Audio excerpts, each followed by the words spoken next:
Papua tak lagi tenang. Konflik bersenjata kembali mencapai titik didih. Di tengah bayang-bayang hutan lebat dan lembah-lembah sunyi, desing peluru menggantikan nyanyian alam. Kelompok separatis bersenjata yang berafiliasi dengan OPM menyerang tanpa ampun. Bukan lagi hanya menyasar aparat, kini mereka secara terbuka mengancam simbol negara, Presiden Prabowo Subianto. Dunia ikut menyaksikan.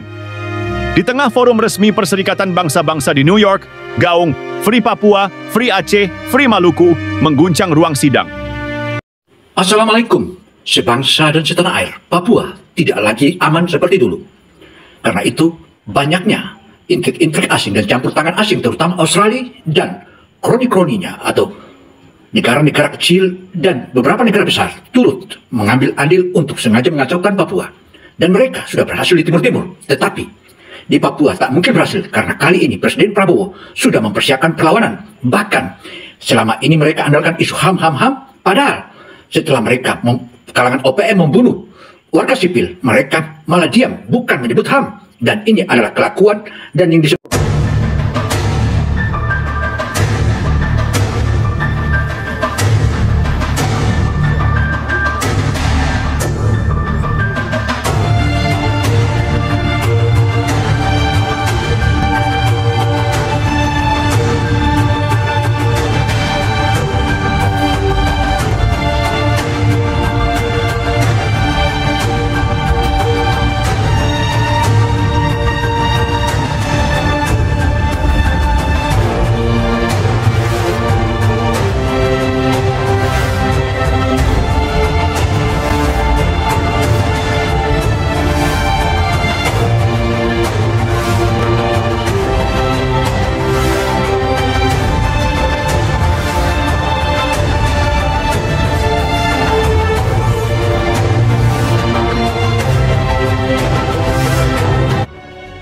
Saudara, aksi sekelompok orang belum lama ini di ruang Persatuan Bangsa-Bangsa di PBB di Amerika melakukan aksi yang tidak terpuji. Bahkan itu menjadi catatan bagi bangsa Indonesia. Bagaimana kisahnya? Mari kita tonton. Sekelompok orang, diduga WNOI, mengenakan pakaian adat, mengangkat poster kemerdekaan di hadapan dunia. Aksi itu dihentikan paksa oleh keamanan PBB. Tapi pesannya sudah tertancap dalam pemberontakan ini bukan lagi lokal, ini panggilan global.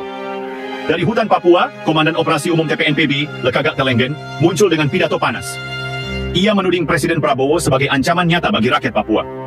Dengan suara lantang, ia menyebut visi misi kepresidenan sebagai pembunuh kehidupan, penghancur gereja, dan pengirim maut ke tanah leluhur. Sebuah provokasi terang-terangan yang dapat menyalakan bara perang terbuka. Lekagak mengklaim 400 pasukan TNI dikirim ke Sinak Desember lalu. Operasi itu disebutnya sebagai serangan frontal terhadap OPM. Dan bukan hanya itu, ribuan tentara kini disebut menyebar dari Sorong hingga Merauke. Menurutnya, bukan keamanan yang dibawa, melainkan kehancuran. Ia menuding undang-undang TNI yang baru disahkan sebagai alat legal untuk memuluskan operasi militer brutal terhadap warga sipil. Di tengah kobaran konflik, Prabowo tetap melangkah. Program makan bergizi gratis digulirkan, tapi OPM menolak. Sebi Sambom, juru bicara mereka, menyebut program itu tak cocok bagi Papua. Ia curiga, ini bukan sekadar bantuan, tapi upaya meracuni generasi muda Papua. Papua tak akan pernah merdeka karena adalah bagian dari negara kesatuan Republik Indonesia dan akan hancur jika sampai mereka ganggu. Papua bukan sekedar soal kesenjangan atau isu HAM. Papua adalah medan tarik-menarik kekuatan antara kedaulatan sah Indonesia dan kepentingan asing yang terus membayang. Di bawah kepemimpinan Presiden Prabowo, sikap pemerintah berubah drastis. Tak lagi lunak, Indonesia kini bersuara lantang, terutama kepada negara-negara yang kerap menggugat isu HAM, namun diam saat kelompok bersenjata membantai warga sipil tak bersalah. Propaganda menyebar, ancaman membakar sekolah mencuat, masyarakat ditekan, anak-anak dibayang-bayangi ketakutan saat hendak makan di sekolah. Lalu, darah kembali tumpah. 16 pendulang emas tewas dibantai di Yahoimo. Mereka bukan aparat, bukan prajurit, tapi OPM menyebut mereka perusak hutan, pencuri emas, bahkan menyebut sebagian dari mereka sebagai TNI yang menyamar. Tuduhan yang menusuk, tapi juga membuka tabir. Medan tempur ini tak lagi punya garis batas antara sipil dan militer. Tanggal 5 Februari 2025, Presiden memerintahkan pengerahan 450 personel dan 8 helikopter tempur ke distrik Pogoma dan Sinak Barat. Baku tembak pecah. Gunung-gunung Papua bergema oleh ledakan dan suara mesin tempur. Tanggal 13 Maret, helikopter TNI yang membawa pasukan dari Timika ditembak jatuh, nyaris hancur. Tapi kekuatan negara belum tumbang. Lalu muncul pertanyaan paling mengganggu. Bagaimana OPM bisa bertahan? Mereka miskin senjata, terisolasi. Tapi mereka masih melawan. Jawabannya, mereka tidak sendiri. Laporan menyebut, OPM kini memiliki akses ke internet satelit. Komunikasi mereka kuat. Koordinasi antar 36 wilayah komando pertahanan berjalan rapi. Saudara, dukungan asing meskipun mereka menyangkal, tapi kita paham dan kita tahu kebohongan itu ada di pihak asing. Hal ini tentu saja Indonesia tak mungkin tinggal diam dan terus melakukan hantaman terhadap kelompok kriminal bersenjata dukungan asing itu. Bahkan, mereka mengklaim punya badan intelijen sendiri, Papua Intelligence Service atau PIS. Dan di balik sinyal satelit itu, muncul bayang-bayang negara asing. Australia disebut-sebut, Amerika Serikat dikaitkan. Isu keterlibatan Freeport menguat. Dugaan muncul, Papua yang lepas akan membuka pintu lebar untuk penguasaan sumber daya oleh pihak luar. Sebuah konflik yang diselimuti aroma geopolitik tingkat tinggi. Di kedalaman hutan Papua, bukan hanya peluru yang berbisik. Ada mata-mata, ada data, ada strategi yang tak terlihat. OPM tak lagi bergerak seperti kelompok gerilya primitif.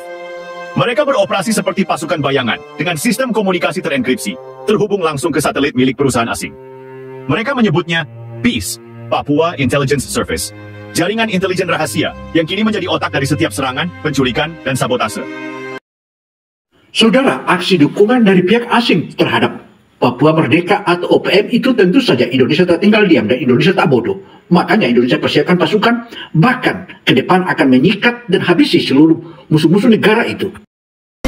Negara-negara seperti Australia, Selandia Baru, Inggris hingga Vanuatu kerap menyudutkan Indonesia di forum global, seolah Papua bukan bagian sah dari NKRI. Tapi Indonesia tak lagi naif. Di balik dalih kemanusiaan ada ambisi tersembunyi, menguasai kekayaan alam Papua. Dari emas, tembaga, hingga potensi energi dan hutan tropis yang menggiurkan. Presiden Prabowo menegaskan sudah waktunya Indonesia berhenti tunduk pada tekanan moral luar. Bangsa ini harus berdiri tegak, percaya diri, dan tak lagi inferior di mata dunia. Kerjasama diperkuat, terutama di perbatasan dengan Papua Nugini. Pembangunan digalakan, hukum ditegakkan. Ini bukan sekedar konflik, ini soal martabat dan eksistensi. Papua bukan alat tawar-menawar. Papua adalah bagian dari jiwa bangsa yang tak akan dilepas, berapapun resikonya.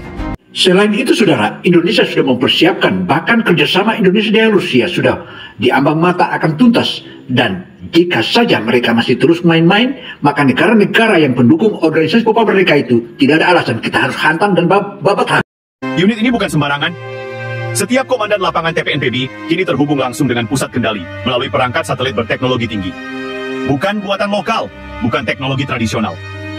Jejak digital yang terlacak menunjukkan koordinat IP mengarah ke penyedia layanan berbasis luar negeri. Beberapa mengarah ke Queensland, sebagian bahkan bersumber dari teritori IS. Apakah ini hanya kebetulan? Atau ada yang lebih besar yang sedang bermain dalam gelap? Sementara itu di Jakarta, Pusat Komando TNI menggigil.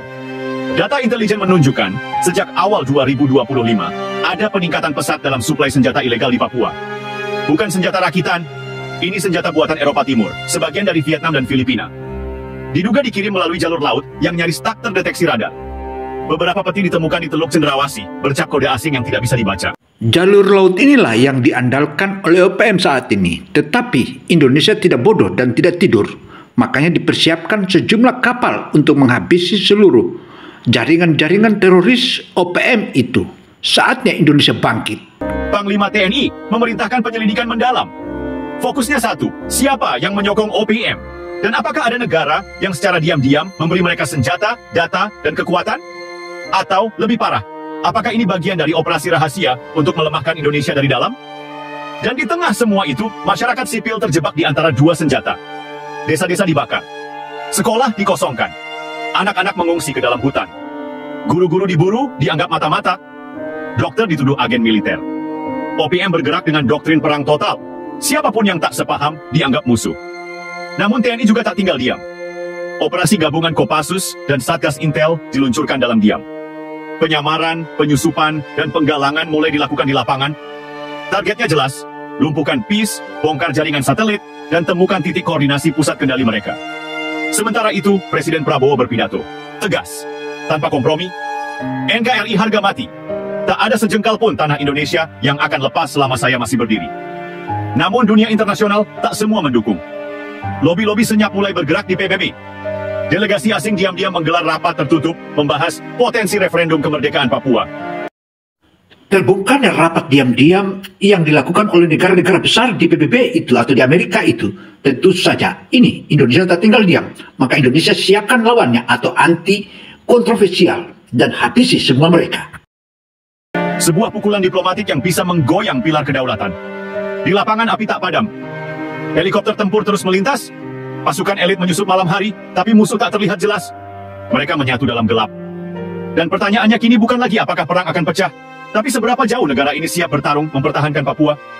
Malam itu langit Papua gelap pekat, tak ada bintang, hanya desingan helikopter tak bercahaya yang melintas rendah di atas perbukitan. Di dalamnya, tim kecil Kopassus menyatu dalam diam. Mereka bukan sekadar pasukan tempur, mereka intel lapangan. Operator bayangan dikirim bukan untuk menyerang, tetapi untuk mengungkap wajah musuh sebenarnya. Target mereka? Sebuah pemancar satelit portabel milik Peace tersembunyi di lereng Pegunungan Bintang. Berdasarkan hasil sadapan, lokasi itu adalah pusat kendali komunikasi antara TPNPB dan jaringan luar negeri. Tempat di mana koordinat serangan, distribusi logistik, bahkan informasi pergerakan pasukan TNI dibocorkan dalam hitungan detik. Operasi ini diberi nama sandi, Gagak Hitam. Tanpa backup, tanpa drone. Hanya keheningan dan insting. Mereka menyusup dengan perlahan. Tapi hutan tak pernah netral. Sensor gerak buatan asing tertanam di tanah. Satu langkah salah, semua bisa meledak. Tapi para prajurit sudah dilatih untuk berjalan dalam bayang-bayang maut. Mereka mendekat ke koordinat yang ditentukan. Di balik semak-semak, tampak struktur logam kecil dengan lampu indikator biru. Pemancar satelit itu nyata. Dan di sekitarnya dua pria asing berjaga. Bukan anggota OPM, bukan warga lokal. Mereka mengenakan perlengkapan militer tak berciri. Namun sepatu mereka jelas buatan Amerika Serikat. Mata Leda Aryo, komandan tim, menyipit. Bukan cuma OPM. Kita berhadapan dengan operator asing di tanah kita sendiri. Sebuah kalimat yang menusuk. Jika ini benar, maka perang ini sudah bukan lagi tentang separatisme. Ini infiltrasi. Intervensi diam-diam.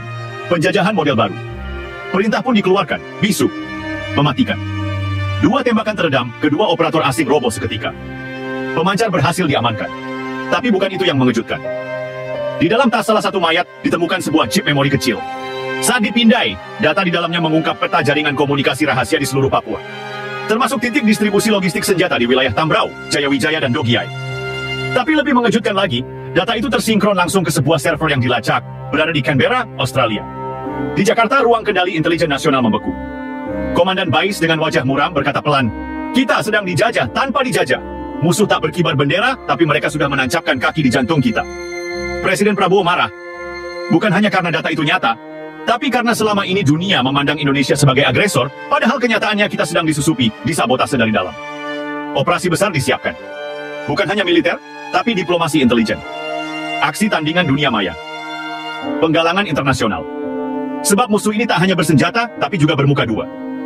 Mengangkat hak asasi manusia di panggung PBB, sembari mengirim senjata dan data untuk membunuh warga sipil dan pasukan Indonesia. Namun di tanah Papua, perang terus bergulir. Desa-desa kini tak hanya jadi tempat persembunyian, tapi juga zona pengaruh. OPM memperluas kontrol wilayah dengan model shadow government. Mereka mengatur hukum sendiri, memungut pajak, bahkan mencetak identitas lokal. Dan pertanyaannya kini bukan lagi, siapa lawan kita? Tapi berapa banyak wajah yang menyamar sebagai teman, namun diam-diam menusuk dari belakang. Langit Canberra cerah. Gedung Kedutaan Besar Indonesia tampak tenang dari luar, tapi di dalamnya sebuah ruang tertutup dipenuhi ketegangan. Dubes Indonesia baru saja menerima data mentah hasil penyadapan dari tim Gagak Hitam.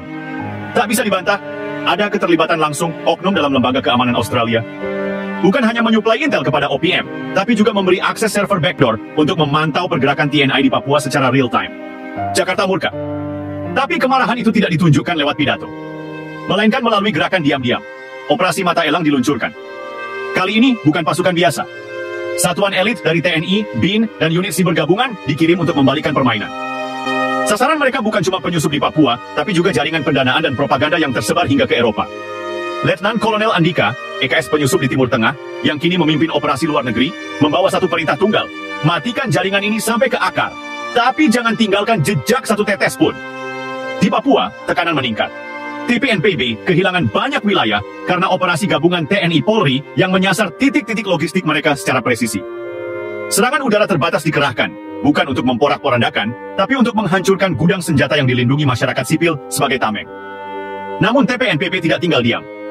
Mereka mulai menggunakan warga sebagai perisai. Perisai manusia inilah yang sudah merupakan salah satu pola kolonial yang dilakukan oleh penjajah dulu. Dan penjajah kita sudah tahu, makanya setelah reda ini, maka kita semua akan persiapkan untuk menyerang negara-negara penjahat. Desa-desa dijadikan markas, sekolah dibakar, disulap jadi barak. Jika sebelumnya mereka menyasar pos-pos militer, kini mereka mulai menyasar keluarga prajurit, membuat teror masuk ke dalam rumah para abdi negara. Presiden Prabowo menginstruksikan pembentukan unit taktis rahasia, siluman cenderawasih, pasukan bayangan yang tidak tercatat secara resmi. Mereka bergerak di luar protokol, tanpa seragam, tanpa nama. Target mereka adalah para penghubung TPNPB dengan dunia luar, agen asing yang bekerja di balik tameng LSM, jurnalis bayaran, dan diplomat bertopeng. Satu demi satu, jaringan itu mulai rontok. Beberapa aktivis HAM menghilang secara misterius. Beberapa server LSM mendadak rusak. Organisasi asing di Papua perlahan membungkam. Namun dalam kegelapan yang mulai terkuak, satu pesan masuk ke saluran terenkripsi milik BIN. Kalian pikir kalian telah membungkam kami, tapi ini baru permulaan. Papua bukan hanya perang, ini panggung akhir untuk mengguncang fondasi Republik. Pesan itu ditandatangani dengan satu nama, Erebus. Sebuah organisasi bayangan yang belum pernah terdengar sebelumnya. Saudara, organisasi bayangan yang diciptakan oleh kalangan asing ini tentu saja makin menghalangi negeri kita. Karena itu Indonesia atau melalui Presiden Prabowo saat ini persiapkan perang besar melawan mereka. Namun mereka tahu terlalu banyak, terlalu dalam, dan terlalu siap. Jakarta kembali panas bukan oleh cuaca tapi oleh aroma pengkhianatan yang menyusup hingga ke jantung Republik. Pesan dari Erebus membuat BIN gemetar. Bukan karena ketakutan, tapi karena kesadaran bahwa mereka menghadapi musuh yang tak kasat mata, licin, dan tahu cara memainkan opini publik lebih tajam dari senjata. Di ruang kendali intelijen, Brigjen Rahmat, kepala unit kontrasubversi, menatap layar peta digital. Titik-titik merah bermunculan, bukti infiltrasi informasi di kementerian, media nasional, bahkan beberapa universitas ternama. Ada leak di dalam, dan bukan bocoran biasa. Ini pembusukan dari akar, katanya dengan suara dalam, menahan murka. Sementara itu, di Papua, Letnan Laut Arya, yang kini ditugaskan sebagai penghubung lapangan untuk operasi siluman cenderawasih, menemukan sinyal komunikasi satelit yang tak biasa. Terkubur dalam frekuensi gangguan, sinyal itu berisi koordinat, titik pertemuan. Lokasi tersembunyi di hutan Pegunungan Bintang. Arya membawa tim kecil. Mereka bergerak dalam senyap, menyusuri lembah-lembah gelap yang dikuasai TPNPB. Malam itu sunyi, tapi mencekam. Tak ada suara, kecuali bisikan radio, dan langkah senyap sepatu militer menyentuh tanah basah. Di lokasi yang dituju, mereka menemukan lebih dari sekadar gudang senjata. Sebuah server portabel. Terhubung ke jaringan asing, data real-time tentang pergerakan TNI. Bahkan peta wajah anggota intelijen Indonesia yang diambil dari CCTV luar negeri. Di sana mereka menemukan sesuatu yang membuat darah mereka membeku. Foto lama kepala BIN bersama seorang pria bule misterius, duduk di satu meja makan tertutup, di Sydney, bertahun lalu. Apa ini? Arya menggertakkan giginya. Ada nama sandi di bawahnya. Project Leviathan. Saat mereka mencoba mendownload data itu, tiba-tiba, boom! Ledakan mengguncang lokasi. 2 prajurit gugur, server hancur. Tapi satu hard drive berhasil diselamatkan. Arya luka. Tapi matanya tak menunjukkan rasa sakit. Hanya bara. Bara yang menyala untuk membongkar siapa sebenarnya yang mengatur semua ini. Siapa yang bermain di dua sisi, menjual Papua, dan sekaligus menyuapi para pemberontak dengan informasi dari dalam. Di Jakarta, hard drive itu dibuka oleh tim forensik siber. Hasilnya mencengangkan. Project Leviathan adalah operasi bersama, bukan hanya satu negara. Tapi jaringan intel dari 3 benua, melibatkan lembaga keuangan, media asing, dan yayasan global yang mengatur opini dan konflik dari balik layar. Dan lebih gilanya lagi, salah satu nama dalam daftar pendana adalah anggota Dewan Nasional. Negara tidak hanya diserang dari luar, tapi juga dari dalam. Operasi siluman cenderawasih berubah arah. Kini bukan lagi soal Papua, tapi soal menyelamatkan Republik dari pengkhianatan di kursi kekuasaan. Dan perang yang akan terjadi bukan lagi di hutan atau laut, tapi di ruang rapat, siaran berita, dan bayang-bayang diplomasi internasional. Saudara, memang sudah cukup lama Indonesia mencurigai beberapa jenderal yang sudah pensiun, yang saat ini ada di parlemen. Dan tentu saja mereka itu adalah antek asing. Karena itu, saatnya Indonesia bergerak menghabisi mereka. Sebagaimana belum lama ini bersuara lantang tentang hadirnya Rusia di Papua. Di ruang sidang terbatas, Presiden memandangi layar besar yang menampilkan struktur Project Leviathan. Garis-garis merah menghubungkan nama-nama dari 3 benua. Tokoh media, petinggi LSM internasional, agen intelijen, hingga satu nama yang membuat ruangan mendadak dingin. MH, seorang menteri aktif di kabinet. Bung, ini bukan hanya pengkhianatan. Ini kudeta dalam selimut, kata kepala BIN, matanya gelap menahan dendam. Presiden diam, tatapannya kosong, tetapi dahinya bergelombang. Dia tahu, jika langkah salah, negeri ini bisa dibakar dari dalam. Dan tak ada musuh asing yang perlu menembakkan peluru pun. Sementara itu, Letnan Laut Arya kini ditarik ke Jakarta. Bukan hanya sebagai saksi lapangan, tapi kini menjadi komando lapangan untuk operasi Erebus. Misi rahasia untuk menghancurkan Leviathan dari akar, satu persatu dalam senyap. Dia tak lagi sendiri. Ia dibekali tim baru. Mayor Intan Sari, ahli psikologi militer yang mampu memetakan niat lewat bahasa tubuh. Letda Yuda, pakar infiltrasi urban dari Kopassus. Kapten Dimas, mantan agen luar negeri yang kini kembali ke pangkuan NKRI dengan satu janji. Jika negara memanggil, saya akan kembali meski darah jadi taruhan. Mereka mulai dari Singapura, mengikuti jejak transaksi dana yayasan yang mendanai relawan di Papua. Tapi saat mereka tiba, target pertama, seorang pengusaha teknologi, sudah tewas. Racun di wine, pembersihan sudah dimulai. Musuh tahu mereka sedang diburu. Di lokasi itu mereka hanya menemukan satu hal, potongan kertas kecil bertuliskan, "Buka mata. Musuhmu bukan hanya yang mengangkat senjata, tapi juga yang mengenakan dasi." Arya menggertakkan rahang. Kini mereka bukan hanya memburu, tapi juga diburu. Setiap langkah diikuti. Setiap komunikasi bisa disadap. Mereka tak bisa lagi percaya pada siapapun, bahkan mungkin pada sesama aparat. Tapi satu hal pasti, ini bukan lagi soal operasi rahasia. Ini soal harga diri bangsa. Soal darah para prajurit yang sudah jatuh. Soal janji pada bendera, bahwa tak akan ada sejengkal pun negeri ini dijual pada mereka yang bersembunyi di balik meja diplomasi dan laporan keuangan. Operasi Erebus dimulai dalam diam, dalam bayangan, dalam kesetiaan yang tak bisa dibeli. Arya dan timnya berhasil membongkar pusat komando Leviathan di sebuah server farm tersembunyi di luar negeri. Dengan kode masuk yang mereka curi, lewat operasi pengumpanan berdarah di Bangkok, seluruh data jaringan konspirasi internasional dibuka.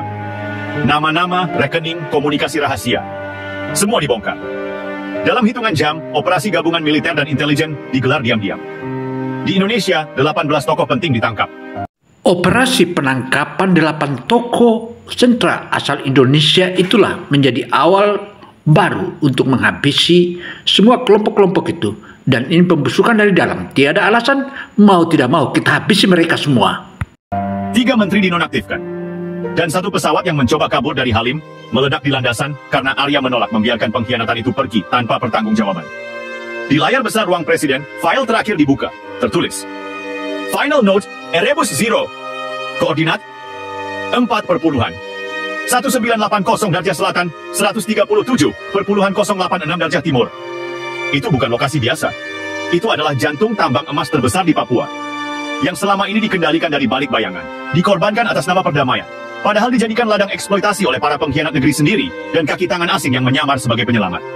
Presiden berdiri. Ia menatap Arya, kini berpakaian sipil, berdiri dengan luka yang belum sepenuhnya sembuh, tetapi dengan tatapan yang tak tergoyahkan.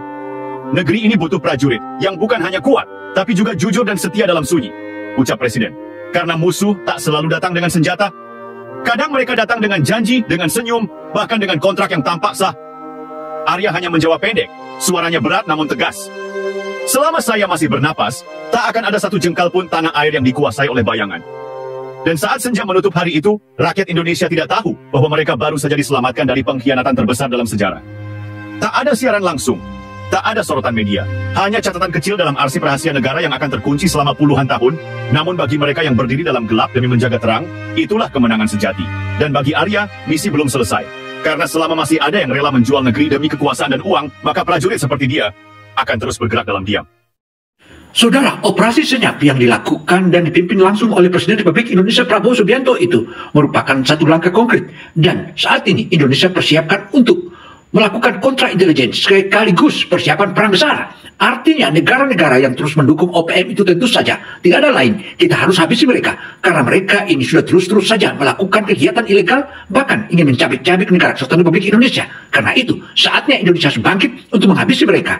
Artinya kelompok penjahat yang terus merongrong negara kesatuan Republik Indonesia itu tidak ada jalan lain, hanya satu jalannya. Bagaimana kita hancurkan dan kita hancurkan. Makanya kita membeli alutsista sejumlah mungkin, hingga munculnya pangkalan militer di Rusia di Papua itu merupakan salah satu tonggak untuk menghancurkan negara-negara yang selalu merongrong dan merusak negara kesatuan Republik Indonesia. Saatnya negara bangkit. Karena itu saudara, demikian paparan Opini Channel Television Indonesia ini. Semoga bermanfaat bagi kita semua. Wassalamualaikum warahmatullahi wabarakatuh.